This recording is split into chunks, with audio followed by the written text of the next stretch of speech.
I've been thinking a lot about reading lately, and that's because this book I was reading fell off so fucking hard. I was elbow deep into this Wayfarer series, and the third book came out of nowhere, slapped me in the face, and called me the idiot. Like, what the fuck? But I'm just playing, my ADHD kicked in and made me feel like it did.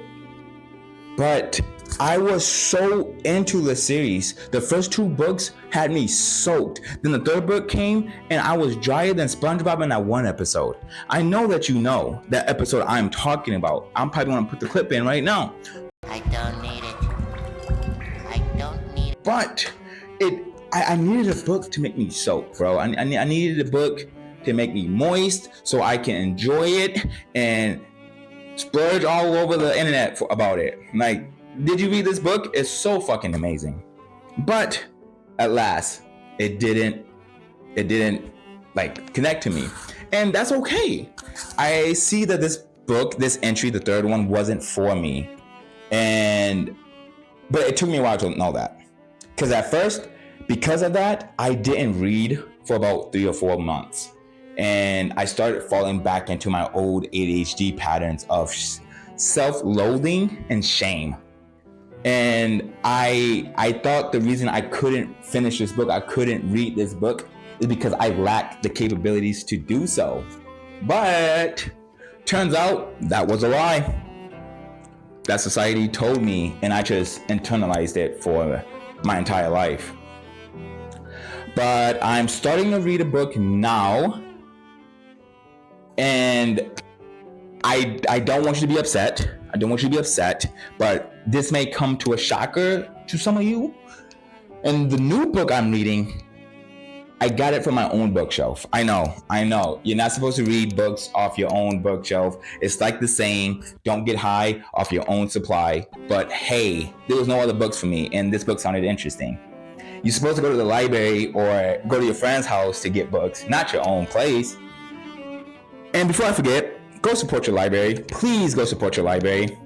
Like, I can't tell you how important libraries are to communities, especially small communities. Oh my gosh, just support your library. They might even have events for you to go to that are free. I know, keyword, free.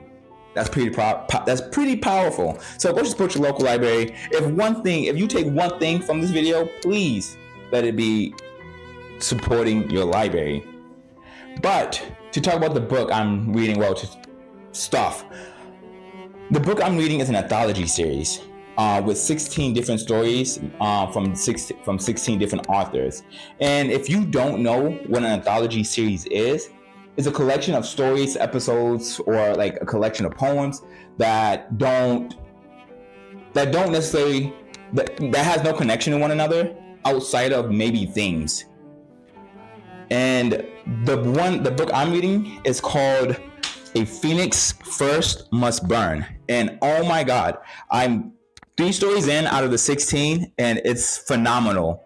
It hasn't missed yet, but I'm waiting for that one story that's really gonna take my heart, rip it out, and stomp on it. Like, I'm just waiting, because I know it's happening. Because the first 3 books were pretty intense, emotional wise.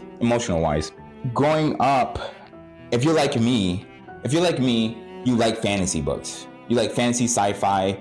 But one of the many things that I've noticed is that there's not a lot of people that look like me in those spaces. You know. So the editor of this book felt the same way, which is why she went to 16 different authors. They each wrote 16 different stories with the main character or the main characters, like the characters that we watch, that we interact with the most, are women of color. And that's pretty powerful. Like, I couldn't say anything better myself. But as I talk about this, I don't know how I'm going to end this section.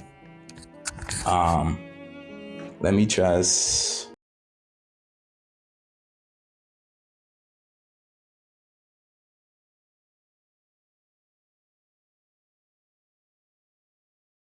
There's a couple of reasons I can think of on why you click on this video. You can't seem to sit and read a book. You feel ashamed for not being able to read a book you want. You feel ashamed because others are making you feel that way. Or you have a disability that just makes it difficult for you to read.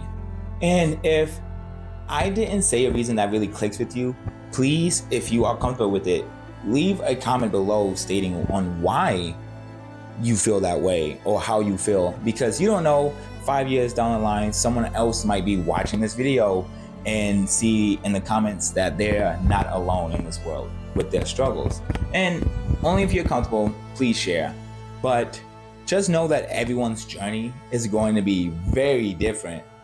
No two journey is going to be the same. My journey might be very different than yours or strikingly similar, but it started all the way back in high school during summer break. I really wanted to read that summer because I wanted to prove to myself that I could read a novel. I enjoyed reading books. I enjoyed lore, but I picked the first book that sounded mildly interesting to me. And it was about a kid who went to the Vietnam War, and turns out it's not what you think it is.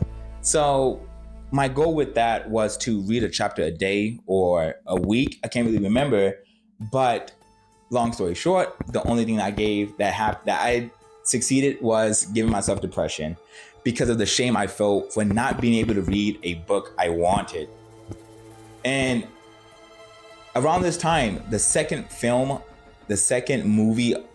Percy Jackson movie came out, and I love those movies.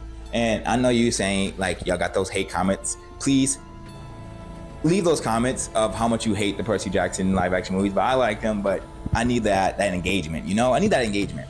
And the same thing happened. I tried to read the Percy Jackson novels, but just couldn't finish. At that time, my dad started reading the books as well, and I just got read to, because he continued reading on, and he would tell me, I would listen because I wanted to know about what was happening in the book. Because me, Greek mythology lore, fucking love it. Well, I just like lore. But I was feeling ashamed and worthless because I was getting read to technically. And I'm in high school. Like, now I fucking love audiobooks. And if you don't like fucking audiobooks, get the fuck out, turn your TV off. And I don't know, just audiobooks are king. If you want a really good audiobook, like, read the Aurora Chronicles, Aurora Rising, Aurora Burning, and Aurora's End audiobook in this peak, full cast. But mind this bug. And at that time, I gave up on my interest in reading and the lore that came with it, because I guess I couldn't read. For years, I avoided reading books that were comics or manga because of the thought that I just couldn't read novels. And the shame that came from not reading novels showed up in being avoidant in conversation about new book releases or films that were adapted from books. And as I was doing research on the topic, trying to find about people who can't read or struggles with reading, a thought popped in my head, and it was, am I putting too much pressure on myself? Because we are engaging in reading every day, from kindergarten level posts on Twitter to college level reviews on your favorite products. It's just how we engage with reading and what we are reading. But as I was looking into the topic, like writing the script, I should say, I came across a statistic that states 48.5% of adults reported having read at least one book in 2022, compared with 52.7% 5 years earlier. That same year, 2022, just 37.6% reported reading a novel or a short story compared to 41.8% in 2017. The first thing that came to my mind with reading this was, what about the people that read comics, manga, or web novels or web stories? Are manga chapters considered short stories? These are the answers we need, because we need these fucking answers. Like, why do we need to read novels just to feel like we're reading something of substance?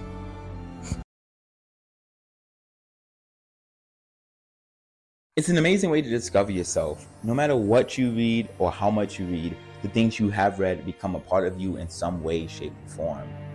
And that could be using a new word, or using or implementing a new plot device in the story you are creating. But reading can take your mind to places that you never thought you would go. And that's more than enough reason to read something.